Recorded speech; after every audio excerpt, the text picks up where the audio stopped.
वो रिपोर्ट तो माननीय कांशीराम साहब पहले ही बोल चुके थे और वो लगभग लगभग वही डेटा भी है। कुमार जी और तेजस्वी जी जब जाति जनगणना करा करके रिपोर्ट ला दिए हैं, तो क्या आने वाले समय में इसके बाद से विधानसभा चुनाव है, लोकसभा है, राज्यसभा है, ये जितने भी तो आरक्षण बढ़ाना पड़ेगा आपको। बाकी सारी चीज़ों में जहाँ जहाँ हिस्सेदारी बन रही है उस समाज का, उसके संख्या के हिसाब से वहाँ पे देना पड़ेगा। अगर ऐसा समाज ये लोग नहीं दे पा रहे तो आप समझिए कि पूरी तरीके से पॉलिटिकल और गुमराह करने के लिए।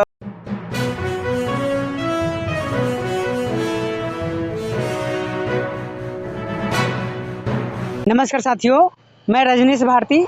आप देखना शुरू कर दिए महानायक टीवी न्यूज। साथियों, अभी हमारे साथ में जिला पार्षद, पूर्व विधायक प्रत्याशी और बीएसपी जिला उपाध्यक्ष आरजी श्याम जी हमारे साथ में जुड़े हुए हैं। आइए उनसे कुछ खास मुद्दे बातचीत करते हैं। तो सर, स्वागत है महानायक टीवी न्यूज पर। बहुत बहुत धन्यवाद आपका और आपके चैनल को देखने वाले सभी श्रोताओं को मेरा जय भीम। चलिए, बहुत बहुत धन्यवाद सर। अभी बिहार में जो जातीय जनगणना हुआ उसका रिजल्ट भी आ गया है, इसको आप किस प्रकार से देख रहे हैं? ये तो मैंने अच्छी बात है, जनगणना हुआ है और चूंकि जो जनगणना का जो रिपोर्ट आया है वो रिपोर्ट तो माननीय कांशीराम साहब पहले ही बोल चुके थे और वो लगभग लगभग वही डेटा भी है, 1-8% इधर उधर है। तो हम तो पहले से ही या बहुजन समाज पार्टी के संस्थापक माननीय कांशीराम साहब ये बात पहले से ही बोल चुके हैं, तो हम लोग उसी पे काम कर रहे थे और हम उससे पहले आश्वस्त भी थे कि हमारा यही डेटा है, तो हम लोग तो उसी पे काम कर रहे हैं। अब चूंकि आज बिहार सरकार ये करवाई है तो नीतीश जी और आपके तेजस्वी जी को ये सोचना है कि जिसकी जितनी संख्या भारी, आज ये लोग चिल्ला रहे हैं लेकिन मनोहर साहब उसी समय से चिल्ला रहे हैं, उसी समय से बोल रहे हैं कि जिसकी जितनी संख्या भारी उसकी उतनी हिस्सेदारी, तो उस समाज का उतना हिस्सेदारी मिला देना चाहिए और मिला भी है। हम लोगों ने बहुजन समाज पार्टी के जितने भी आप देखेंगे बैक में जो भी कुछ कार्य हुआ है तो उसमें वो हिस्सेदारी वो सुनिश्चित किया गया है। अब प्रश्न ये है कि अब नीतीश कुमार जी और तेजस्वी जी जब जाति जनगणना करा करके रिपोर्ट ला दिए हैं, तो क्या आने वाले समय में शिक्षा में, स्वास्थ्य में या अन्य जहाँ भी रोजगार का सृजन हो रहा है, क्या उसमें उस समाज के जनसंख्या के हिसाब से उनको उतना भागीदारी दे पा रहे हैं? उसके बाद से विधानसभा चुनाव है, लोकसभा है, राज्यसभा है, ये जितने भी चुनाव हैं उसमें उनके लिए क्या उतना सीट सुनिश्चित किया जा रहा है? अगर इससे देखा जाएगा तो जो लोकसभा में 8 या 18 के आसपास में बनता है अति पिछड़ा समाज, मैं अति पिछड़ा समाज से आता हूँ, तो क्या उस समाज के लोगों को उतना सीट देंगे वो? विधानसभा में क्या उतने लोगों को, उस समाज के उतने जितनी संख्या है उसके हिसाब से उनकी भागीदारी जाएंगी?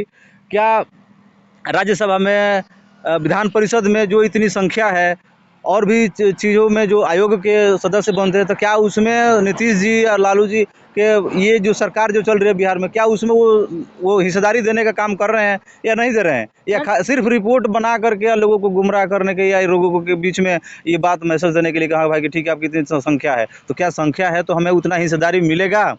जैसे कि एक मिनट रुकेंगे, जैसे अभी आप बोले कि जिसकी जितनी संख्या है उसके उतनी हिस्सेदारी होना चाहिए। लेकिन आज देखिए जो 10% लोग हैं, जो 10% लोग हैं, मतलब उसको अभी मतलब 10% लोग हैं और उसको 10% आरक्षण मिल रहा है। यहाँ पर देखिए कहीं ना कहीं जो एससी समाज के लोग हैं, एसटी समाज के लोग हैं, उनकी जनसंख्या तो अच्छा खासा है, लेकिन उसको तो उनका मतलब वो लोगों का तो उतना आरक्षण मिल नहीं रहा है।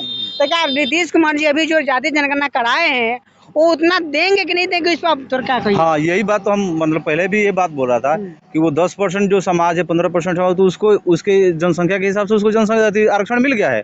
लेकिन अति पिछड़ा समाज 36% है, क्या उसको आप 36% आरक्षण दे रहे हैं? दलित समाज 19% है, क्या उसको 19% आप रिजर्वेशन दे रहे हैं? पिछड़ा समाज 27% उसको दे रहे हैं। तो ये जब आपके पास आपका उद्देश्य भी यही था, अगर आप पॉलिटिकली फ़ायदा के लिए आप अगर ऐसा कर रहे हो तो ये अलग बात है, लेकिन अगर आप ये वाकई चाहते हैं कि समाज को उसकी हिस्सेदारी दिया जाए तो आपको देना पड़ेगा, आपको आरक्षण बढ़ाना पड़ेगा, आपको बाकी सारी चीज़ों में जहाँ जहाँ हिस्सेदारी बन रही है उस समाज का, उसके संख्या के हिसाब से वहाँ पे देना पड़ेगा। अगर ऐसा समाज ये लोग नहीं दे पा रहे तो आप समझिए कि पूरी तरीके से पॉलिटिकल और गुमराह करने के लिए और काम करने का काम करेंगे। तो मैं जनता से अपील करूँगा कि अगर ऐसा नहीं कर पाते हैं, आप जिस जिला में है उस जिला में जितनी संख्या, उस जिला में जितनी संख्या है और उस जिला के हिसाब से जितनी जिन जातियों की जो संख्या है, उस जातियों के, उस कैटेगरी के, उस वर्ग के लोगों की जो संख्या है, उस हिसाब से वो टिकट बांटने का काम करे तो ये अच्छी बात है। तो साथियों देखिए हमारे साथ में सर जुड़े हुए थे, तो सिवान जिले के उपाध्यक्ष हैं आरजी श्याम जी, उपाध्यक्ष। मैंने सर से तमाम मुद्दे पर मैंने बात विचार किया।